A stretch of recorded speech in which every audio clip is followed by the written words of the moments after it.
সমুদ্রের কাঁকড়া ধরার জন্য সাধারণত কয়েকটি জনপ্রিয় পদ্ধতি অনুসরণ করা হয়। কার্যকর পদ্ধতি: ১. হাত দিয়ে ধরা। যদি অগভীর পানিতে বা পাথরের ফাঁকে কাঁকড়া থাকে, তাহলে সরাসরি হাতে ধরা যায়। তবে কাঁকড়ার ক্লো, চিমটি থেকে বাঁচতে ঘন গ্লাভস পরা ভালো। পেছনের দিক থেকে ধরা নিরাপদ। ২. জাল ব্যবহার করা। কাঁকড়ার জাল, ক্রাবি নেট, সরু ফাঁসের জাল পানিতে ফেলে কিছুক্ষণ অপেক্ষা করলে কাঁকড়া আটকা পড়ে। ডিপ নেটিং, একটি লম্বা হাতলের নেট ব্যবহার করে অগভীর পানিতে কাঁকড়া ধরা যায়। ৩. বাঁশ বা ফাঁদ ব্যবহার করা। কাঁকড়ার ফাঁদ, ক্রাবি ট্র্যাপ, এটি একটি খাঁচার মতো যেখানে খাবার, যেমন মাছের টুকরা বা মুরগির হাড়, রাখা হয়। কাঁকড়া খাবার খেতে গিয়ে ফাঁদে আটকে যায়।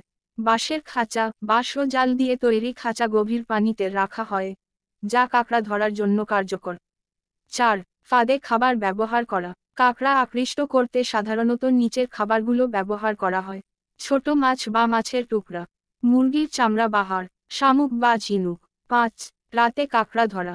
অনেক সময় রাতে কাঁকড়া শিকার করা সহজ হয়, কারণ তারা খাবারের সন্ধানে আসে। টর্চলাইট বা লাইট ব্যবহার করলে কাঁকড়া সহজে দেখা যায়। আপনি কোন ধরনের কাঁকড়া ধরতে চাচ্ছেন? নদীর কাঁকড়া নাকি সাগরের বড় কাঁকড়া? ত্রিপুরার জঙ্গলে অনেক কাঁকড়া পাওয়া যায়, সেখানে কিন্তু হাত দিয়ে ধরা যায় কাঁকড়া, কিন্তু খেতে খুবই সুস্বাদু হয়। আপনারা কাঁকড়া কে কে খেয়েছেন সেটা কমেন্ট করে জানাতে পারেন। আসলে কাঁকড়ার জমির ভিতরে থাকে অনেক কাঁকড়া, তবে এখন বেশি দেখা যায় না, কারণ অনেকে বিভিন্ন রকমের সার ব্যবহার করে মেরে ফেলেছে। তবে আমার মনে হয় কিছু কিছু কাঁকড়া ছড়ার ভিতর পাওয়া যায়। কাঁকড়া খাওয়া কিন্তু খুবই ভালো, আর তারা কাঁকড়া খেয়ে দেখতে পারেন কে কে খেয়েছেন। আসলে ভিডিওটি যদি ভালো লাগে, আপনাদের কিছু উপকার হয়, তাহলে দেখবেন। আশা করি সবাইকে অনেক অনেক ধন্যবাদ ভিডিওটি দেখার জন্য।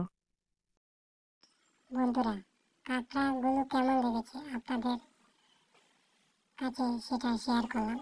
এটি সমুদ্রের কাঁকড়া, কিন্তু কাঁকড়াগুলো কিন্তু অনেকে যন্ত্র দিয়ে ধরতে পারে, কিন্তু আবার কিছু কিছু লোক আছে তারা হাত দিয়েও ধরতে জানে।